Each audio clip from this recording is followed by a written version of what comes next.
Next book is The 100 Years' War on Palestine, A History of Settler Colonialism and Resistance, 1917 to 2017 by Rashid Khalidi. This is basically a book about the history of the Israeli-Palestinian conflict, starting in 1917, but it's written from a Palestinian perspective. Most historical accounts of the history of Israel going from being a tiny minority in mostly Arab Palestine to basically kind of being in charge of that region of the world is a story that's been told by a lot of people, but it's typically told from a kind of pro-Jewish, or one might say kind of like pro-Zionist perspective. Obviously, for the past few years, this has been a huge issue in American politics, right? Because we tend to support Israel, especially now, given who's in charge of things.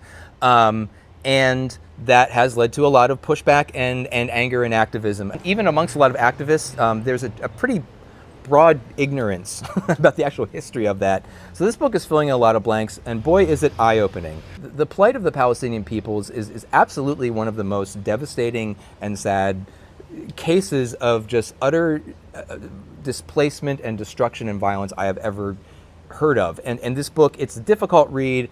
Sometimes it's page after page after page of like, and then this military conflict happened and this many people died and Israel took this much land. It's a really, really, really tragic story. And while this book is not unbiased, I mean, obviously it's written from a Palestinian perspective, it is very factual. The author backs up everything he says with facts and data and sources. And yes, while some of the interpretation might be biased, there are times where the numbers just speak for themselves.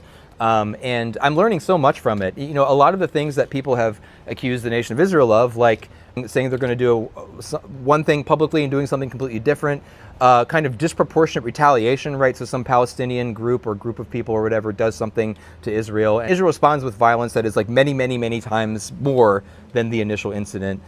Just taking land and just saying like, well, this is our land, too bad, and pushing people out. That goes back all the way back to the 1917 war, which was kind of the beginning of a lot of this. But the book also traces that the ideas of Zionism go back many, many, many decades before that. So it's an enlightening read, it's an infuriating read, and is, for me, filling in a lot of holes, historical holes about kind of what's happening right now. I mean, just a few days ago, there was a news story that kind of got buried because we're all worried about Trump and Iran now.